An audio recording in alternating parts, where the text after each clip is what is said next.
All right, welcome back to the Trauma Therapist Podcast. My name is Guy McPherson. My mission is to raise the awareness of trauma and to support and inspire new trauma therapists just starting out on the trauma-informed journey. I do that with my membership community, Trauma Therapist 2.0, my online courses and workshops, and the Trauma Therapist newsletter.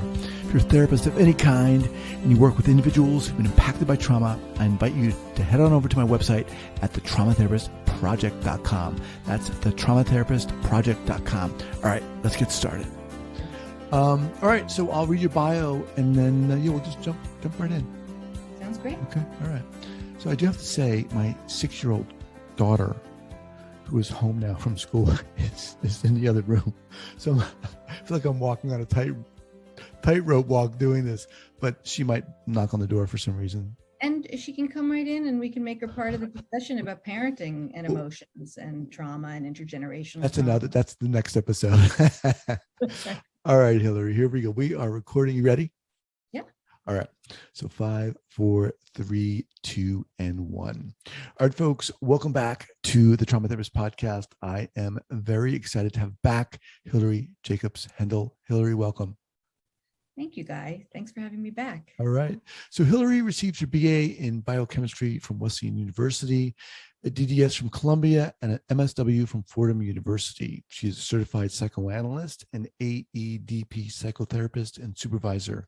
She's also one of the co-developers of the Emotions Education 101 Turnkey curriculum, as well as Emotions Education 101 8-week class on Zoom. She's passionate about taking the complex world of emotions and making them easy to understand and work with for greater peace, calm, and confidence. She's also the developer of the Change Triangle tool for emotional health. So, wow. Busy much? The book, which is the whole enchilada. Well, we're going to talk about the book here, which is called the award-winning book, actually, self-help book on emotions called It's Not Always Depression, Working with the Change Triangle to Listen to the Body, to Discover Core Emotions and Connect to Your Authentic Self. It's published by Random House. In addition, she also published articles in New York Times, Time Magazine, Oprah, Salon, among others. Wow. All right. So first of all, welcome back. Share with our listeners, before we get going here, where you're from originally and where you are currently. Absolutely. I am born and raised in New York City in Manhattan, embarrassingly on the Upper East Side. And then I had a short stint in Memphis, Tennessee for 6 years, then ended up back on the Upper West Side. Wow. And then I married a guy in the second marriage 20 years ago that was based in Connecticut, and he had a cute little house on coastal Connecticut. So that's where I am right now. Awesome. All right. So let's jump in here. Before we started recording, you said there are kind of other things that on the agenda that you want to talk about. What are those things? Well, since we last spoke, I think we spoke around the time the book was published, and so you may remember, or people that have know me, that I became passionate about spreading emotion education to the public after I learned about emotions in my training, that I had stumbled upon this whole body of work that was really the trauma therapies, AEDP and EMDR and somatic experiencing. And before that, I had never learned about emotions and the body, which was so conspicuous to me because I really had the best medical and psychological education that money can buy. And so I hadn't learned that in my formal education. When I learned about emotions and working in my body, not staying up in my head, which was where I lived, it really transformed my mental health.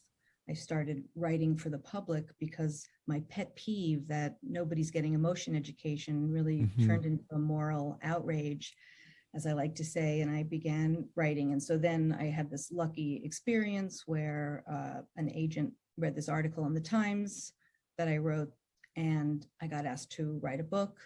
What did I want to write on? And it was this triangle, which was it's a basic upside down triangle, but it was a tool that I found I'd never, and to this day have not found a useful tool to understand myself and others. And it's universal. Every human being falls on this triangle of understanding the way we block emotions with defenses and anxiety and inhibition, and what the core emotions are that we're supposed to be paying attention to, and all the good things that happen. So that's all been the same since we've spoken. And meanwhile, the book continues to sell all over the world. It sold about 100,000 copies, which I'm so excited and so proud of.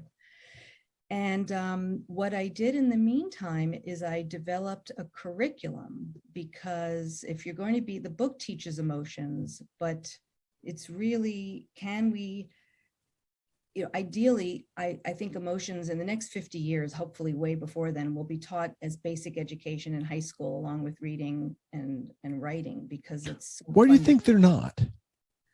I think we live in an emotion phobic, completely dysfunctional society. And people are frightened by emotions because the actions that emotions cause are destructive often.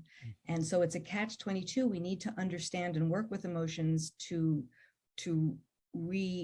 shift them from destructive actions, like what causes trauma, child abuse and child neglect and everything else, to constructive, not only to prevent trauma, but for people to understand from the get-go what causes trauma and how you heal it. So I feel like the emotion education that I'm providing is the bedrock, the fundamental beginning of healing and recovery and prevention. I know that to be true. Okay, let's get into that. Before we do, you said, or even I read in your bio, that you had a BA in biochem from Wesleyan, DDS from Columbia, Jesus, and there was like no emotions in there. It wasn't until you started the other trainings that you learned about them. What was it about emotions that you were like, oh my gosh, this is, yeah. Yeah, it wasn't even in psychoanalysis. Of course, when you're doing psychoanalytic therapy, CBT, and all these kind of more the mainstream, having been a patient for many years in psychoanalysis and in various types of therapy, you hope to sort of stumble on an emotion and have it come up and out and feel a catharsis or feel some relief.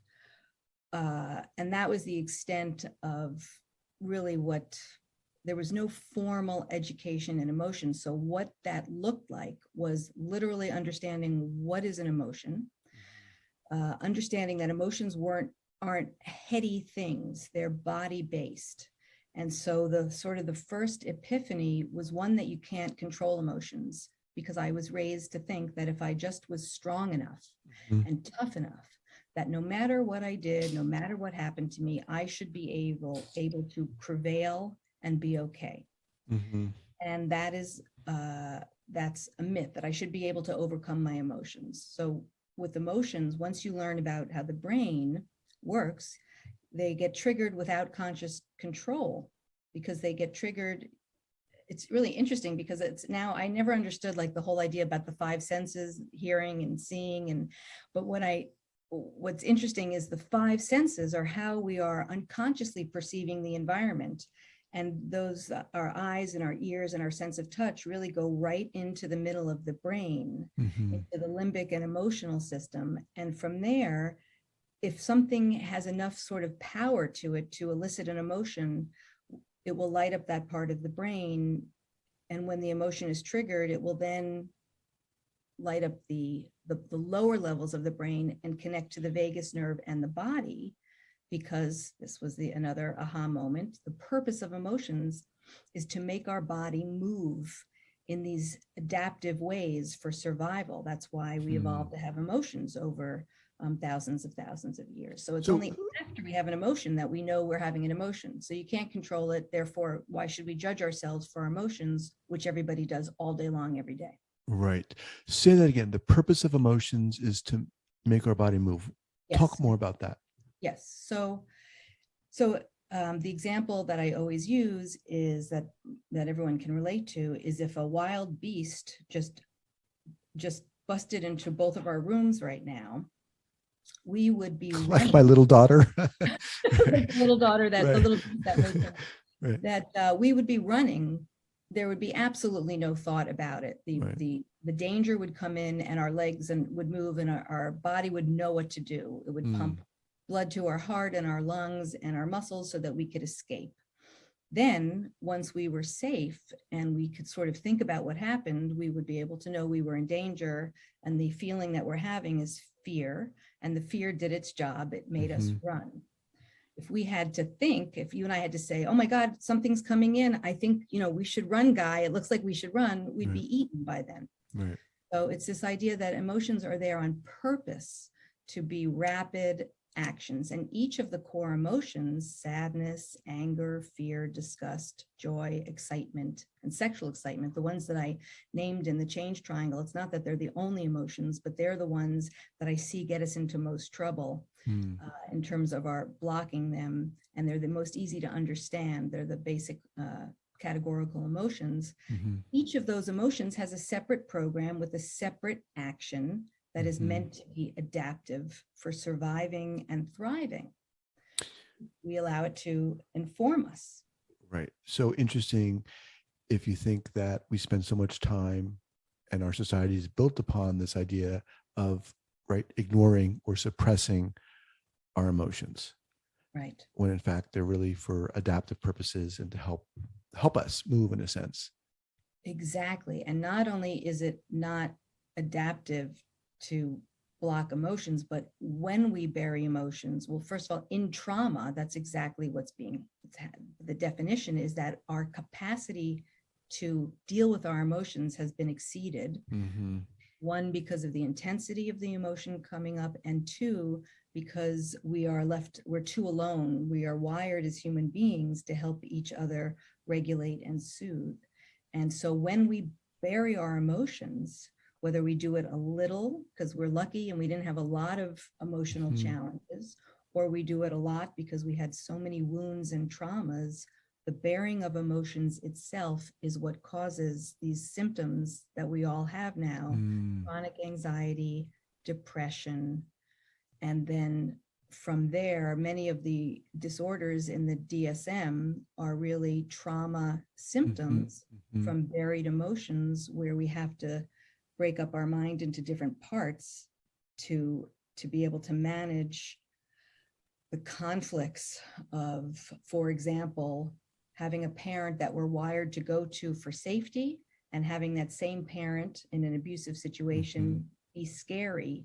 And so we have this conflict between this impulse to move forward to a parent for care and another impulse to protect ourselves from danger. And how does a little child deal with that conflict? They can't. Right. So the mind has to kind of split apart. Wow. Just a reminder, I'm speaking with Hilary Jacobs Hendel. The book is called It's Not Always Depression, Working with the Change Triangle to Listen to the Body, Discover Core Emotions, and Connect to Your Authentic Self. And now, recently you have a curriculum on this, and this can be accessed where? At your website?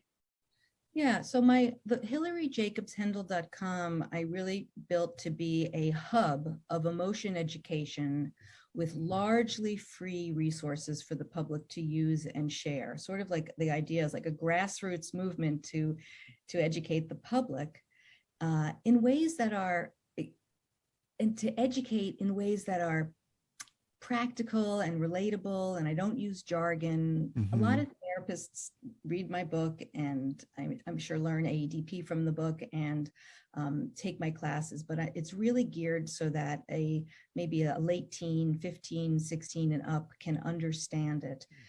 The book is a basic emotion education. The title is sort of wonky, like, okay, it's not always depression. What does that mean? And what it means is it's being human and life, and how life affects us emotionally, and what to do with those emotions. And the book and the blog and all the resources on my website are really a lot of stories, because we're all human beings. When it comes to emotions, we're really all the same. On the basic level, and we need the same things, and we have to process them in similar ways. And so it's relatable. So on the website, there's a free curriculum that's a 12-class curriculum that was developed by a colleague of mine. This is kind of an interesting story. Heather Sanford, who's just a lovely, lovely human being, was practicing AEDP up in Ithaca. She read my book when it first came out. She was working with very traumatized people and for the state, and developed a curriculum that was sort of a step up after they're getting out of psychiatric hospitals and intensive. And then she contacted me. The curriculum was based on my book, and she used my resources from the website, the blogs and the videos I make on the Change Triangle YouTube channel. And she said, hey, I've been doing this thing. And I was like, whoa, that's great. Let me take a look. I'd love to see what you're doing, because I'm not a teacher. I didn't have teacher training in that way. And then she said, I'd like to start teaching a group. I love groups, and I'd love to do a group for the public. And do you want to rewrite the curriculum for a public to start to run these groups? So we wrote a second curriculum together. So I offer a free 12-class curriculum that anybody can take, and it's sort of a lighter curriculum. It's the sort of basic education and just reading some stuff and playing around with emotions. And then there's the curriculum that we sell, but it's pretty inexpensive for, we really wanted this to be affordable to get out. And that one is more to teach here's the problem with teaching emotions. And this is why I think another reason why we don't see a lot of emotion education out there is you can't think your way through an emotion. As much as that would be great, right? That's the worst news. If we could think our way through emotions, we'd think about them and solve problems, but we don't. We get caught up in the head, and then we start to obsess and ruminate. You have to experience an emotion. So to teach emotions, you have to, what we've done with this curriculum is each 90-minute class, and people can rearrange the curriculum and do it the way they want to do for their communities and make it fit love. But basically, in each class, we give a little experience so they can have. So we're guiding together, creating a compassionate, safe, non-judgmental, holding environment to say, just notice what's happening in your body when you think of something sad, for example. Then I teach for 20 minutes in the curriculum. It's on video, or I give the slides and people can teach it themselves. And then I teach on sadness and what is sadness? How do you experience sadness? How do you move through sadness? What happens when you get stuck? All these things. And then at the end of the class, we break up into a small group and we do another experiential exercise. And then after each exercise, we talk about, so people can have the experience of sharing and talking about emotions, because there's no place in society where it's sanctioned to really talk about emotions.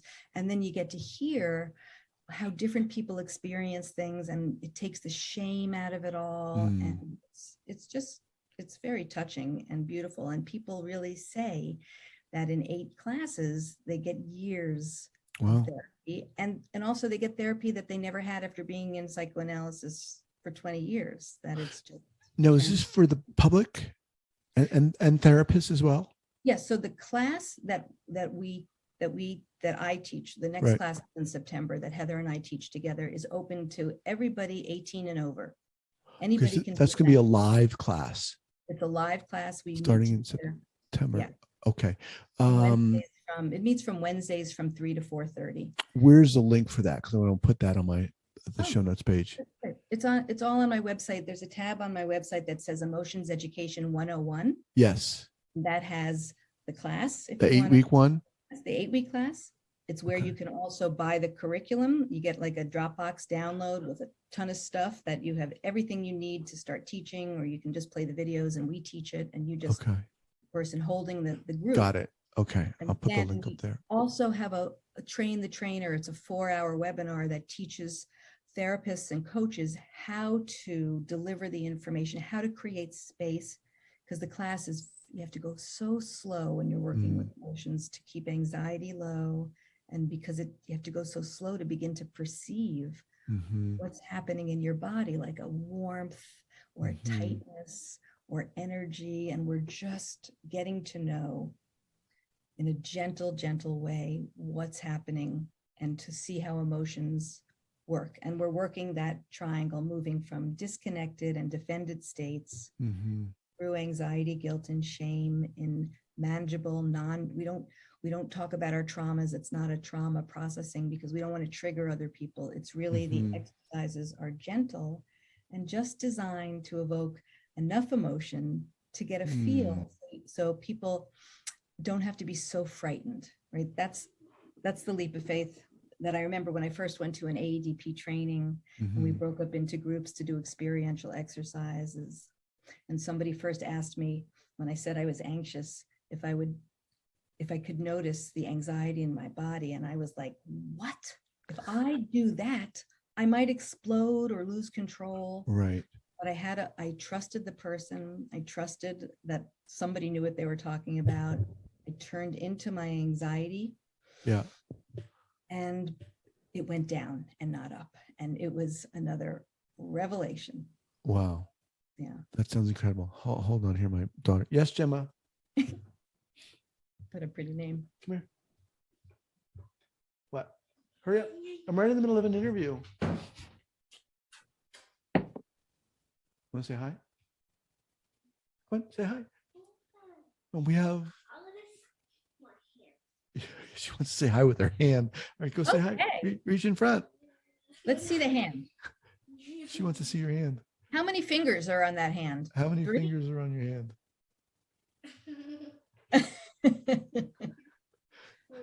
Come here.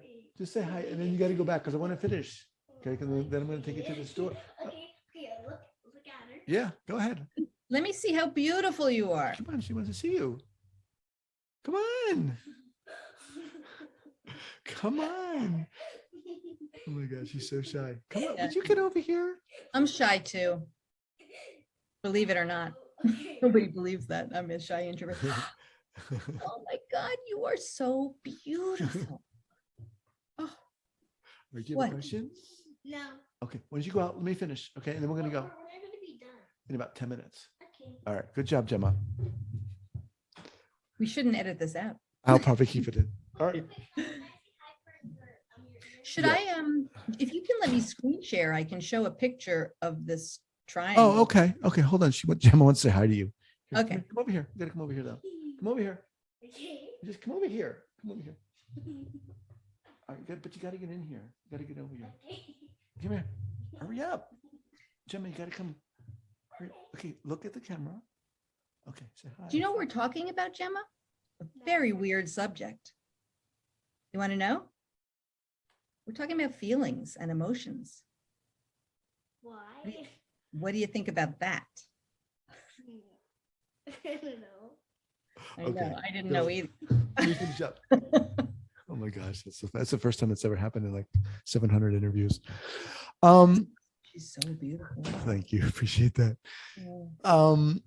So this sounds really, really awesome to me. And it sounds, I mean, given the fact that a lot of therapists listen to this, why do you think this would be? I mean, I think it's a no-brainer, but why do you think, in your words, why this would be useful for therapists?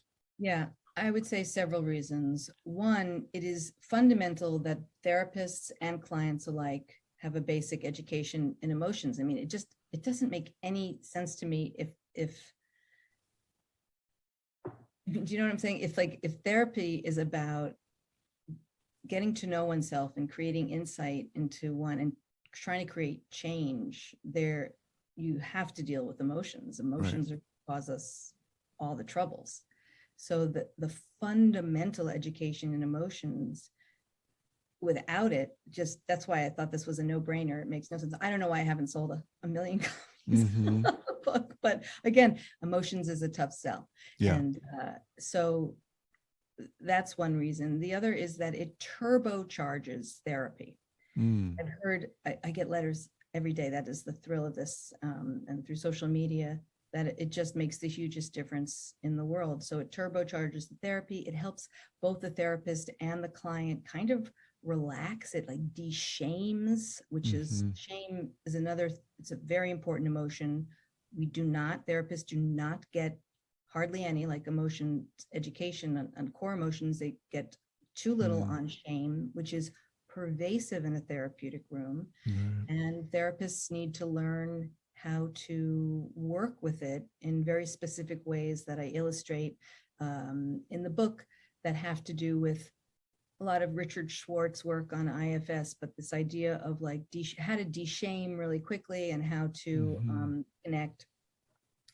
So there's no downside to an emotion education, and every possible upside that I could imagine. Right. And I have to say personally, I became interested in it by the time I found AEDP and I switched careers from dentistry. I had 2 clinical depressions where I went on Prozac for 6 months. It was stress related. I think one was when I was getting divorced, and another was when my ex-husband was getting remarried. And again, they're like dealing with like the stress of aloneness and 2 young children.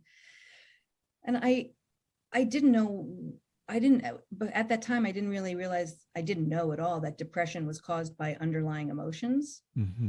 Now I do, but at the time I could just try to de-stress a little bit. It taught me that I can't do everything I want. I really have to tune into myself.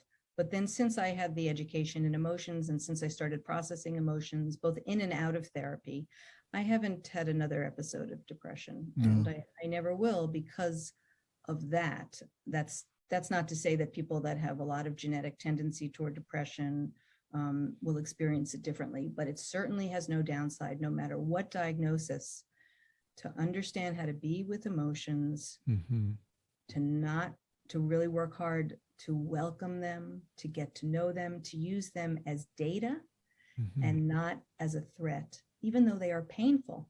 And the goal is not to get rid of emotions or stop having them, but when you're afraid of something, it's that much more painful. So one of the ways that I teach, like core emotions are wave-like. And so when I help guide someone, when I see sadness and I say, can we slow way down and honor this feeling? And can you tell me how you know that there's sadness coming up in your body? When you focus on it, it will start to build. And like all pure core emotions, they come up, they crescendo, and then they go down and you feel better. And I teach it, I liken it to stubbing your toe, that when you first stub it, there's no pain, right? And then it's coming and it's going to build, and you don't know how high it's going to build. And then it's going to get better. And that type of wisdom, if we can take to an emotion without acting on it. And I think that's another point before we get off that I just want to clarify. Teaching emotions and validating emotions is not permission to wear emotions on our sleeve or to act out badly or as an excuse for acting out badly. Right. Learning what an emotion is and to experience it is a completely internal experience. The last step is to bring reason and logic on board, and then to be able to think through, how am I going to use this emotion for my well-being and for the well-being of my relationships and my life, to move forward in the direction that I have thought through and want to do. And so we're talking now about experiencing emotions, not behaving badly.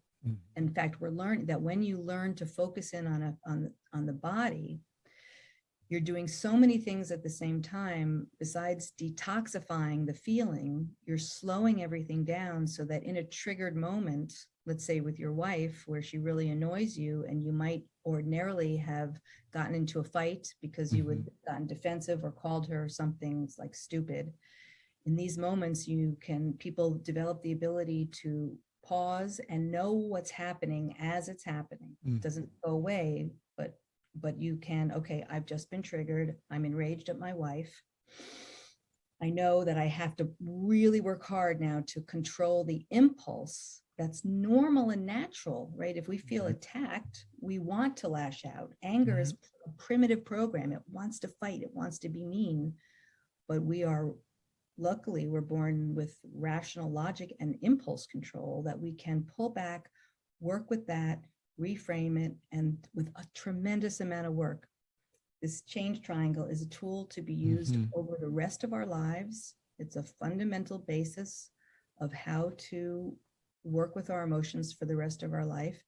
And it's not perfect, it's a practice like mindfulness, like meditation, but I would call it mindfulness with a map, because instead of going into the spaces between our parts and feelings, we can actually work with them to process our wounds and traumas, again, on our own sometimes, with a coach, with a therapist. Wow. I love this. And I love the way you're approaching it. I appreciated you saying that, you move slowly through this. It sounds to me, Hilary, like this is almost a curriculum in being human, which is really amazing to me. People can, so you've got this live workshop coming up when? September is when we're finishing. We have one more class of the 8-week class next week. Okay. It all together, but September 7th, Wednesday, it's every Wednesday from 3 to 4:30 p.m., which for better or for worse is when it is. Okay. That's September 7th. And then we have a new train the trainer for people where it comes with the curriculum. And actually until the end of June, I don't know when this is going to show, but until the end of June, we have an early bird special on the curriculum and the 4-hour webinar. And that's going to be in October. And then we'll see what happens next year. I don't know if I'll still be teaching it in 2023. I may just hand it over to Heather. Awesome. Well, it sounds amazing. I'd love to help you promote this, by posting it up on my Facebook page also. What's the best way for people to reach out to you, Hilary, as we kind of close out here? Oh, I'm very, very accessible. I am everywhere in social media because that's the best way to educate people, as much as I am not a fan of social media. And on my website, which I hope people will just poke around and check out, on the footer is my email address and my phone number. But the best way to stay connected is to sign up for my blog. Once a month, I send out an email through MailChimp, and it's got my newest article that I get inspired to write. I just published yesterday something on feeling like a fraud and insecurities with probably way too many tools, but I can't help myself from just wanting to give a selection because everybody's different. And Sure. And next month, I think I'm going to write about my journey to change careers and leave dentistry because it was one of the biggest traumas. My family went berserk. So I like to write about myself a lot because I know me. Sure. Hilary, you are a delight to talk to and so inspiring. I mean, I love talking to you, what you're sharing here. And it is not obviously just vital for us as humans, but I think it's really, really integral for therapists. Integral. Yeah. And I'd love to have you back at a later date. We can continue the discussion or any other discussion, but thank you so much for coming on here and for dealing with my little spicy peanut girl. Spicy peanut. Right. Peanuts. Thank you so much for having me, and I'm so thrilled that we. All right. Take care. Take care. Bye-bye. Thank you so much for listening and supporting this podcast. And if you'd like to join the hundreds of other therapists who are each month keeping up to date and informed and inspired about what's going on in the world of trauma, I'd love to invite you to head on over to the Trauma Therapist newsletter. That's the traumatherapistnewsletter.com.